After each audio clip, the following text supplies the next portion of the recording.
opakujeme.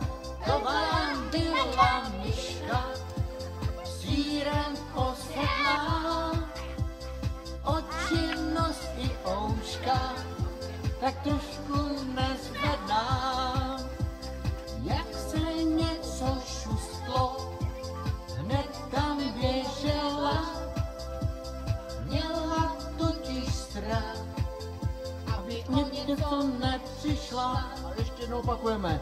To vám byla myška, sírem posedlá, o činnost i ouška, tak trošku nezvedná.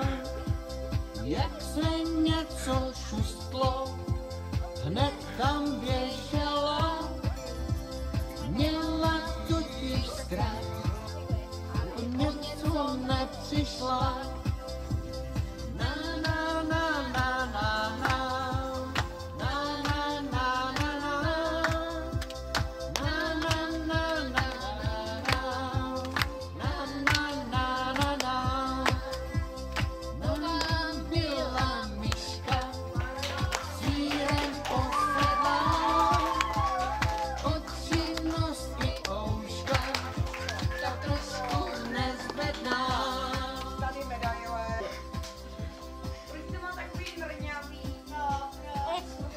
Protože paní Soňa neviděla, že máte takhle si vypom.